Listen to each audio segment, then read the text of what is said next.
once again, I'm your host, Derek Gowan. I'm Zaire Ficklin. And I'm Peyton Lewis. And on our final episode of the TribeCast for this spring semester, we have our very own high school principal, Mrs. Rachel Roesch. Thanks for joining us. We're happy to have you.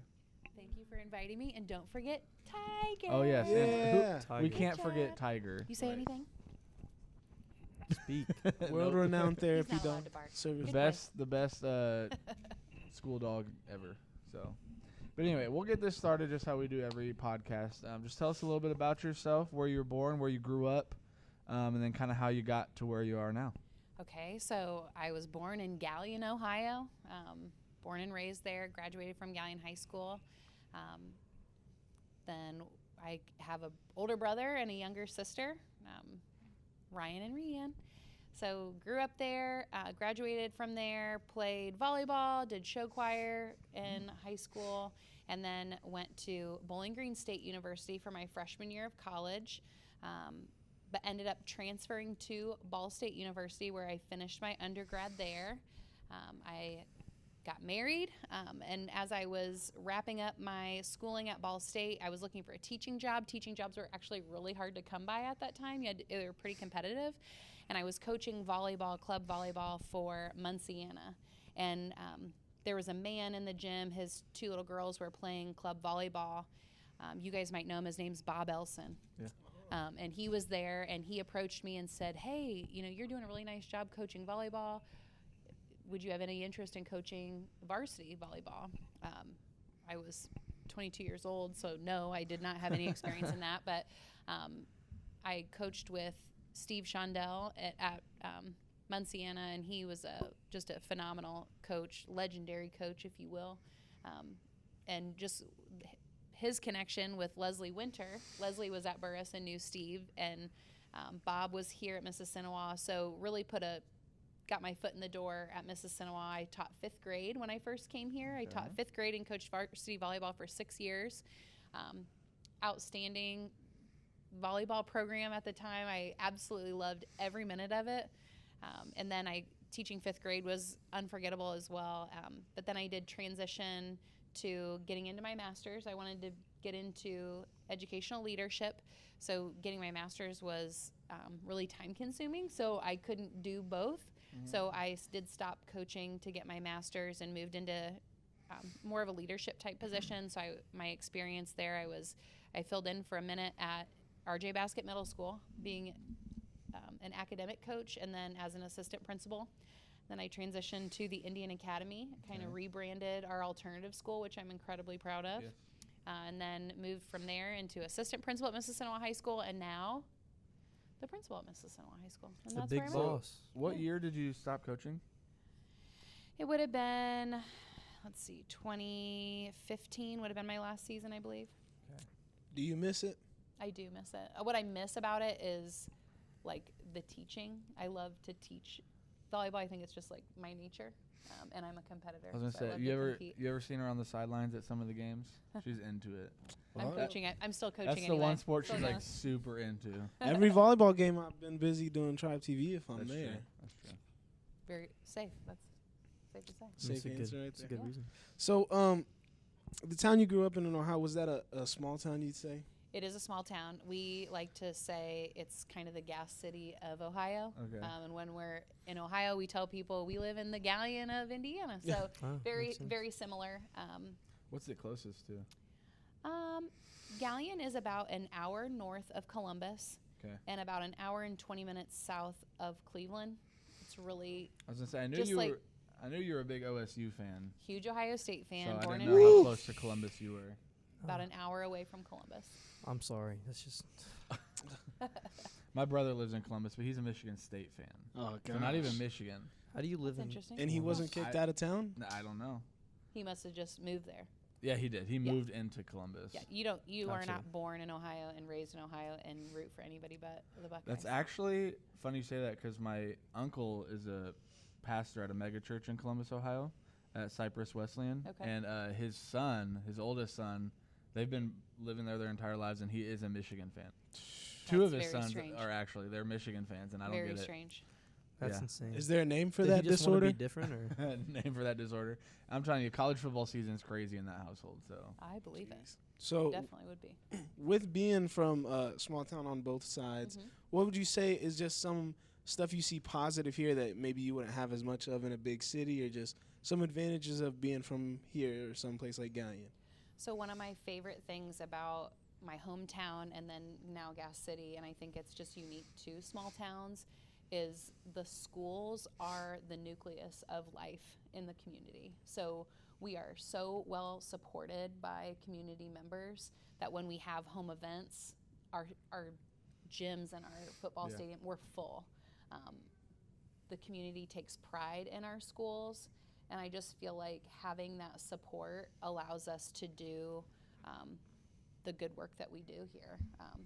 And I think that is unique to small towns, just the sense of pride. I appreciate it because I wouldn't have my job if it wasn't a small town. And Because I mean, not only the community comes to the games, but they expect us to have it Right. on stream to watch them as well. We get hundreds of viewers every game, so And that's a really good answer, because whenever we ask other people in the town that have come on that same question, like, what do you love about Gas City, or like what's a big benefit, they say the school themselves. So that's a really fun kind of like, the school appreciates them back. Absolutely. So it's a great thing. Absolutely. I mean, I think the partnership between the school and the community is a huge strength. And I think, even in just my stint in leadership here, which has been very brief and small, so I can't speak to previous relationships with mayors and things like that, but Mayor Rock is super supportive. You see him at a lot of our events. Yeah. You see Mrs. Winter supporting him in community-related issues as well. So I think bridging that, both incredibly difficult jobs as a superintendent and a mayor of a small town, having that strong partnership, I think just really does a lot for our school system. And then it obviously feeds back to the community. So as a principal, you're kind of like in charge of everybody here. But like, who's someone that you look up to or has like been a role model to you? Like, it doesn't have to be like at your time at Mississinewa, but just like in general. So, like, I have a few life mentors, I'll say. So, Leslie Winter is a huge professional mentor and friend of mine. I would not be here in this role if it wasn't for her. Just being a female leader, just really a trailblazer for that. Being a woman in leadership role, it's typically like when I go to conferences and even like just in our CIC, I'm one of two women in the room when we meet as a CIC with ADs and principals, one of two. So it's neat for me to see the growth as a community that we've come in that. And Leslie has really just been very influential, not just in Mississinewa, but in Grant County and really the state of Indiana. So she's been a tremendous mentor for me. So has Steve Quaterer, working under him, learning how to talk to families, to work through tough situations. He has great vision with the way, like buildings and grounds and safety. I call when I think I have, nobody's ever heard of this before, and I call and Steve does, because Steve has experience at little elementary kid level building principal all the way up through high school. So he's a tremendous resource as well and a wealth of knowledge. Personally, my sister is like totally my person. She's 10 years younger than me, but just an incredible young woman. She's so brave and like does the neatest things. Look at me, like I could almost get emotional talking about her. Yeah. So I would say her. She motivates me and Yeah. tells me the things I don't always want to Oh, yeah. hear, challenges me. But yeah, No, I like it. Those are my people. I love it because I'm glad you mentioned your sister and family and how important family is to you. Because when we had Principal Varner on here, something that we talked about heavily with her was the fact that our administration and our community really allows us as teachers and people to make sure family is a huge focus because the work-life balance is needed. Absolutely. So into that a little bit, your husband is also a principal in our community school system. He is the principal at RJB, which is our middle school. So talk about work-life balance between that, because you guys are both principals. You have very stressful jobs. Yeah. But then you also have 3 kids. 3 kids. Yep. I was going to say 3. I just want to make sure. high school, elementary, and like preschool. Mm-hmm. Yep. So talk about that combination. So I don't know that we have work-life balance. We kind of have work-life blend. Because our kids, especially now just with the ages of our children, they not only like want to attend the events that we need to be at, but they're in them. Yeah. And our family favorite activity is live events. Mm-hmm. And it doesn't matter if it's a middle school soccer game or an Ohio State football game. That's just our favorite. I love to watch live athletics. It doesn't matter the sport, but I like to be there. I think it's like my competitive nature kind of comes out. I've jokingly said, like, oh my gosh, I get so stressed and so competitive, and it's not even my own child out there. Yeah. Like, what's it going to be like when it is my kids out there, which eventually it will be. But we try our best. We keep a really tight family calendar schedule. We schedule absolutely everything so everybody can see where everybody's going to be at every waking moment. We don't have family here. My closest family is about almost 3 hours away. So Is that over by Clement and Galleon? yeah, in Galleon, my mom and dad. So that's a challenge when kids get sick or life happens. So we rely kind of on the family we've created here with some very close friends, Carrie Wardinger and Brian Wardinger, who Brian works here, and Carrie is the building principal at Westview. She comes in clutch with helping transport kids, and her girls are now old enough to help babysit. Yeah. So we lean heavily on our friends that we've created as family here too. So talk about you're both principals, Uh-huh. but you deal with, I want to say significantly different problems, because middle school and high school, it is a major leap, but you're still dealing with a lot of the same issues as well. So talk about how you guys work together as or do you work together as like a principal kind of combo? Principal power Professionally. couple. What? Principal power couple. Yes. So, like, just as a general rule, we really don't talk shop at home. It's like very much the generic, like, hey, how was your day? Good. Good. Awesome. Great. Like, what's something that made you smile, or what's something that you wish you could do over? Like, we have those conversations just like I think a lot of families do, but he tries to stay out of my business. I try to stay out of his for the protection of ourselves and confidentiality. I don't like to know. I'm the worst at keeping secrets, so I don't like to know anything like that. So what we can we get do- her to admit today? Yeah. So we do work together. Obviously, like Mississinewa, we're very focused on K through 12. Yeah. So middle school and high school, we try to align as much as we can. We share a lot of teachers between the middle school and the high school, so I really can't make any big decisions without his input and influence. I was one of those teachers last year. Yeah. Was that last year we shared you? Or It 2 years ago? It was last year. Was it last year? Yeah. Okay. It was very odd. I just personally didn't like it, but I know a lot of teachers don't mind it at all. Like Bree didn't mind it at all when she started here. She Yeah. loved it. Middle school students are just at a really pivotal time Yes. developmentally. They're trying to figure it all out, and I mean, I can say this because I have one. I have a 7th grader myself, so it can be a challenging age group to work with, but my husband loves middle school kids. I like high school kids. There you go. So there's that. Yeah, and speaking of, you've got a big group at the high school about to graduate, class of 2024. Oh, It's good. got to be like your favorites or something. What are you Oh, gonna yeah. try to have her talk good about you guys? So, no. This is a 1-2 punch question. So, first, what is just a class that was very memorable for you that came through the high school? And then part B is, for this class 2024, what is just some advice you would have for going into that next phase of life, whether it be like the workplace, trade school, or college? Just like some things to remember and maybe an attitude to keep. So I would say, honestly, the class of 2024 is the group that I connect with the most. And here's why. I feel like I've evolved as an administrator with this class. When you guys came in as freshmen was kind of when I was transitioning into being an administrator. So I have grown in my leadership style with you guys. That class of 2024 is my constant. You guys have always been here since I've been here. So I feel like I just have created meaningful relationships with the students. Now, I will say I feel like I have relationships with most students here, but 2024 definitely has a special place in my heart. I would say life advice. take risks, challenge yourself. It's okay to cry. Amen. Find your person wherever you are. There's always good people in every situation. Like, find the good people and gravitate towards them to kind of find your center and your balance. And I don't know, do life, I guess. Try your best. Try your best. What did you graduate with at Ball State?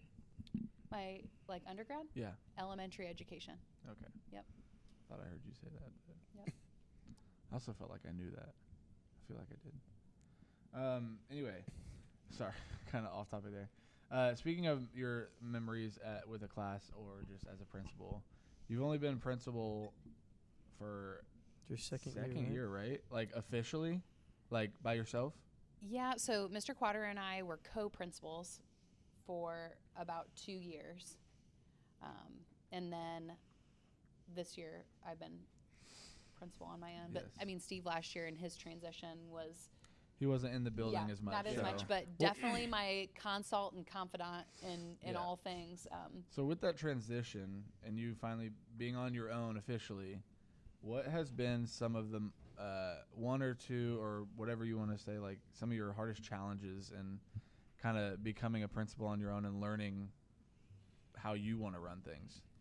I don't know. Let's think about that. So, I mean, things that are different. We've started PLC, like pouring into teacher development has been important to me. I think the teachers at Mississinewa High School are the best. Every single one of them. I think we have strengths in all content areas. And I have been in every single teacher's classroom and seen every single teacher teach, and nobody is awful. Everybody is great. Now, do we have room to grow? Yes, and that's what we've been focused on in PLC.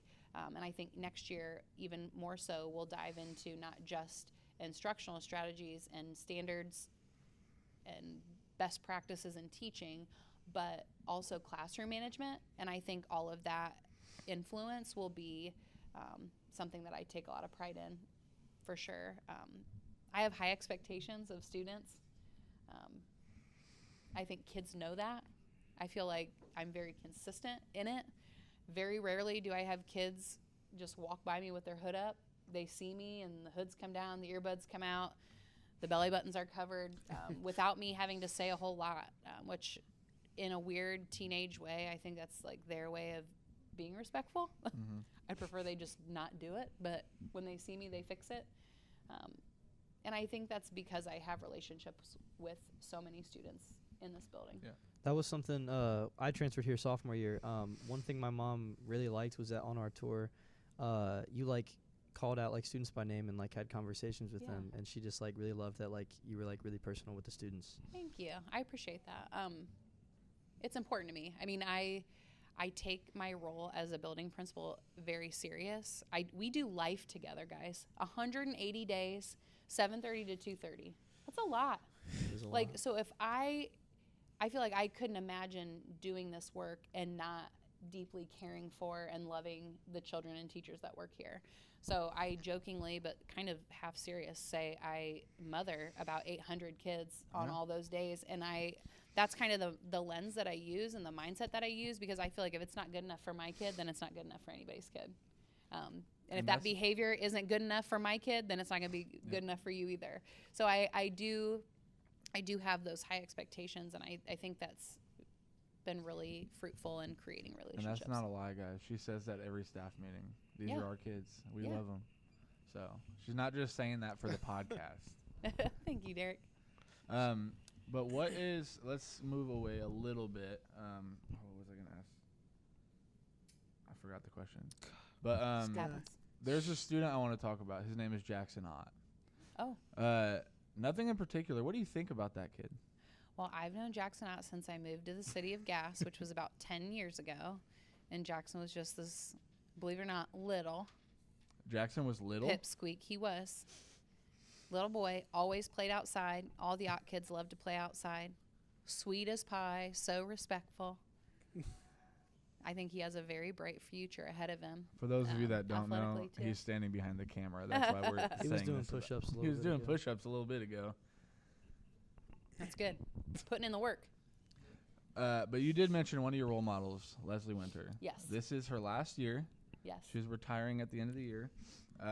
If you haven't seen that podcast, that was a great episode with her. I did watch it. She was an amazing person to talk to, and Yes. just her love for the teachers and community is fantastic. So, you talked a little bit about her, but what are you gonna miss with her not being? I mean, she'll be around, but she won't be in her role anymore. Yeah, I mean, I got her on speed dial. I got her number, so I'm not.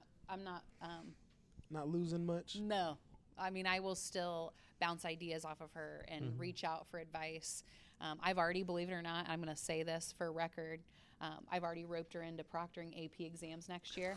I was like, hey, put these dates in your So now calendar. she has Hey, to. It's on yes. the TribeCast. That's gonna make it scary for some of those kids taking the test. Is that Miss Winter? But you know what? AP testing, it is so time consuming, and we want to create a healthy testing environment.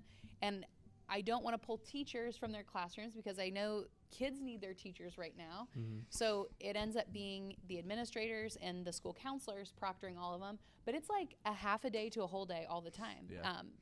So I thought, hey, we need to get some retired teachers. I Yeah. happen to know a soon-to-be retired educator, Leslie Winter. Will you proctor AP exams? And she said yes. So she will be here to help with that. I love it. Yeah. No, she's going to be greatly missed. She will be greatly missed. But in the future, we have a new superintendent, Jeremy Fuel. Yes. And she told us that he's already met with, like, everybody, Uh-huh. had lunches and all that kind of stuff. What are you looking forward to, like, the new kind of regimen? Obviously, we want it to stay, our growth to keep going. Right. But what do you think he's going to bring into the new era? You know, I think it's healthy to have just a fresh set of eyes look at things. Yeah.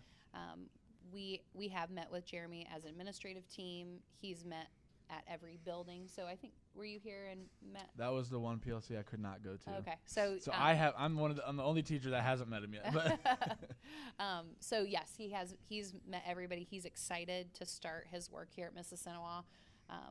So I'm excited as well for him to have a fresh set of eyes to look on little tiny minuscule things like student enrollment and student registration for a new year, like best practices, process and procedures, like maybe what he used at his school would help influence what we have going on here. But something that he's been tremendously supportive and complimentary on is just how tight our team is and our units. So he really wants to just come in and complement everything. And so sometimes it could be like, again, just that fresh set of eyes looking at a situation and saying, have you ever thought about doing it this way? yeah, And being open, all of us being open to try that. I like it. I've heard good things about him. Yeah. Just like I said, I'm the only one that hasn't met him yet. So going into next year, are there any major changes that are going to be happening? I've heard rumors that there's going to be no phones next year. Oh, no. Oh, the That's Indiana Oh, good State. question. a I didn't law. know where Is we it- were going I with this didn't- question. There could be Yeah. a couple questions like this. So yes, the state of Indiana did pass a law saying that schools have to have a cell phone policy. I gotcha. We do have a cell phone policy, but the teachers have really voiced their concern about having cell phones in classrooms. Right now, the way that our school policy reads is that they should be kept away and should be only used if it's with teacher permission. So it's a slippery slope when you plan this awesome lesson and you have this Google form you need them to fill out at the end, and they say, hey, Mr. Gowan, my iPad's dead, or I left my iPad at home. It's so easy for us to say, well, you have your phone, just get it out and use it. Well, I'm just as guilty as anybody. When I whip my phone out, I'm going to respond to your Google form, but I'm also going to check my text messages, my email, and then here comes a notification. So Snapchat. we're going to try to hold that line on like, oh, your iPad's not charged. I'm sorry. We should probably charge your iPad.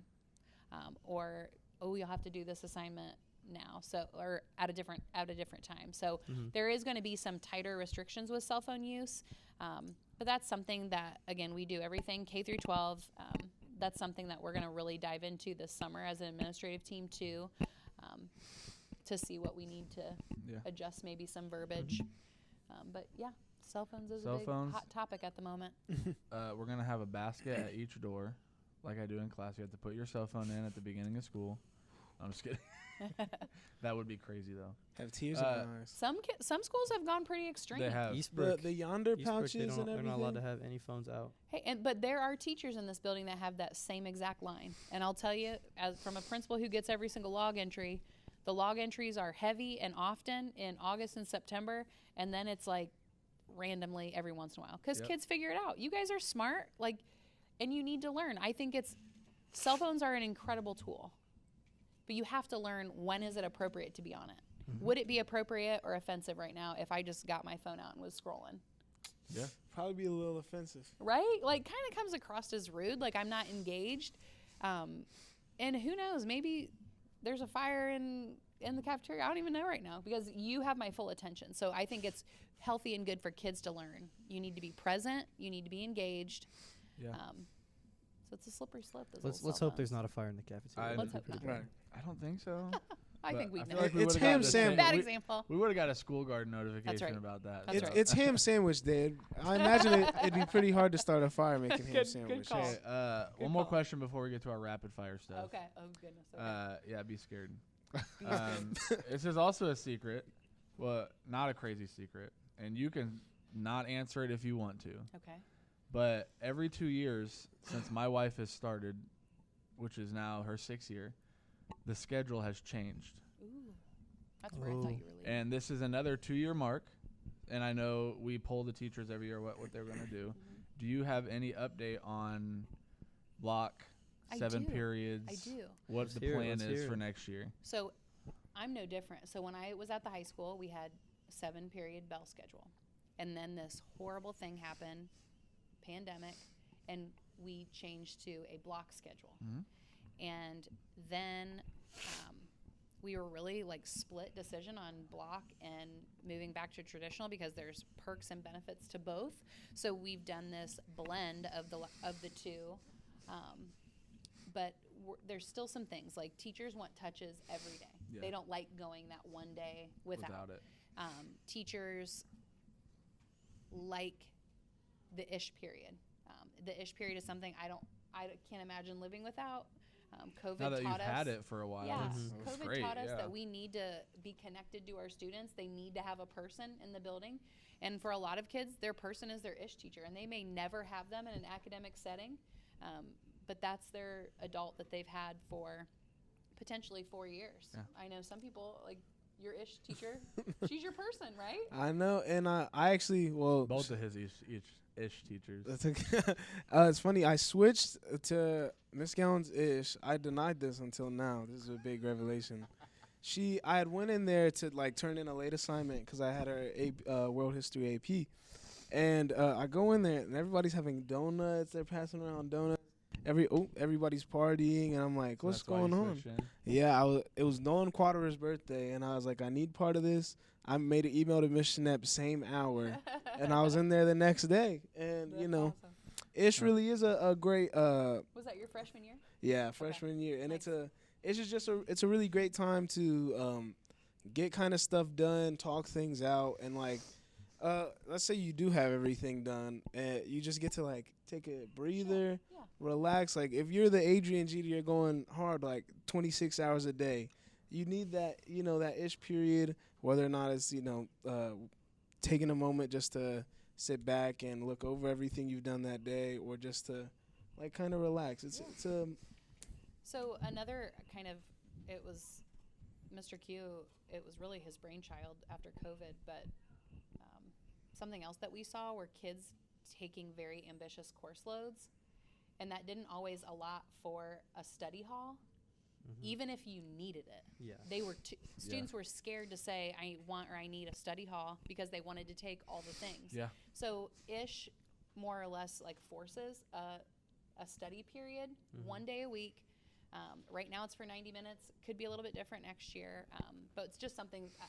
It's a non-negotiable for me at this point. I couldn't imagine not having it. It's important to me. I think it's important to students and teachers too. So to your point. I think the schedule will look a little bit different next year. I haven't nailed down all the times, but PLC is a non-negotiable and ish is a non-negotiable for me. So Teachers, non-negotiable is they want to see their kids every single day. So we're trying to combine and blend those two things into, yes, a new schedule, but we'll release all that to students probably sooner to the start of the school year. No worries there. Awesome. Just see Work if for we you could guys? get some. It doesn't Breaking really news. affect me anymore. Yeah. All right. Sounds cool though. Yeah. It does. Yeah, you'll be worried about going to class I'll at be talking 7:50 about in to the my brother morning. about and- I mean, There you go. Get the honestly, tea yeah. from him. I'm hoping I get the earliest classes possible in college. Really? I don't want to change my routine, I'm so man. excited. My earliest class is at like 9:30, and that's only on a Tuesday. Everything. Yeah, but else when do you starts, get like, out? You already You're know already all your picked classes out? in your schedule. That's cool. But when do Where you you get going? out? When do I get out? Like 2:30. I'm going to Iowa. Nice. They get their stuff What done. about you? Ball State, chirp. Chirp.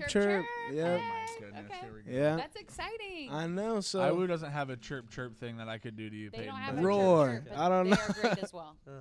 what the Wildcat I'm a smart meow. one. You guys Well, can I'm not We're gonna doing that to start hissing. Iowa. I'm not going meow to Iowa. meow. I'm not doing that. you guys got some. Meow meow. That's Yeah, it. it's not That's a happening. good one. I'm gonna start Anyway. while I'm there.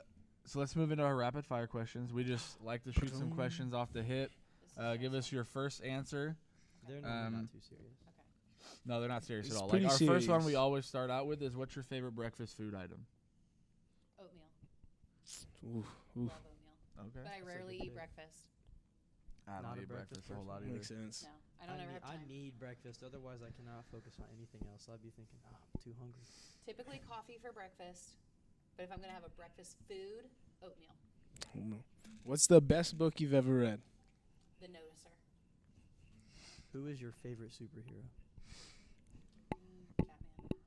Good pick. What's the most recent movie you've seen? Oh my goodness. Okay. Like at Doesn't this have to be phase in of life- theaters. At this phase of life, yeah, movie theaters are for children's movies only. I'm like Amen. mom movie. What was the last movie I've seen in a theater? Wish. I Wish. think it was Okay. Maybe the last movie in a theater. That was a good one. Disney movie.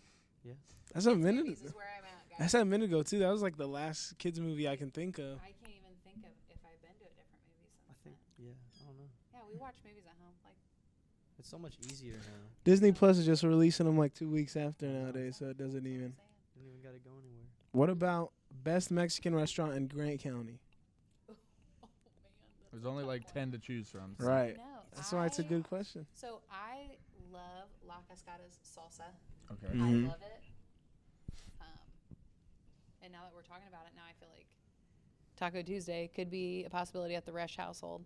I love La Chariata as well. Charada, yeah. That's my Yeah, favorite. love Machas. it. Lachas. For food, I've had them quite a bit for catering and stuff, and I love their food. Like their fajitas, Yeah. bomb.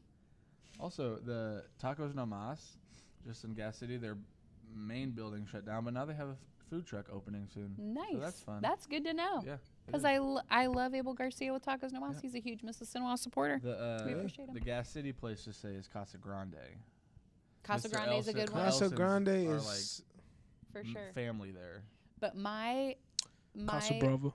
favorite would probably be Puerto Vallarta and Muncie. That's my go-to. Never been Oh. there. Wow. Yeah, we go to Muncie quite a bit for that. In We love Muncie, I feel like they have like 6 Mexican restaurants with the same name. Puerto Vallarta, Yeah. Do you know which one? Broadway, Wheeling Pike, Tillotson. Yeah, I know they're all Broadway. good. I know Broadway. They're all good. All right. Who And is your favorite current NBA team? Current NBA team. Yep. Well, this is awkward because I really don't have one. But so I'll say the Pacers. Yeah. Okay.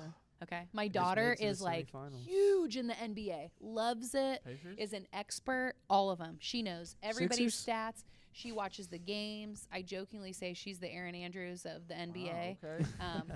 So Addison, I'm really sorry if I didn't say the right team, but Hey, you Pacers said are the winning right team. now, so Pacers we'll in go the with Eastern them. Conference We'll go with them. Finals. and what is your best Tiger story? Ooh. They could be an end on. so For those just of you the that are Tiger just story- confusing, Tiger is the dog. just so Tiger. you know. The best story overall is just getting him. I have had such a heart for therapy dogs because when I was in Indian Academy, I lost a student that I was very close with and had this really powerful moment with a therapy dog that was brought in for the students, but like really felt moved by the whole experience. So then I started saying like, we need a therapy dog at school. Yep. So just the journey in getting him was my favorite. Tiger is actually Tiger 2.0.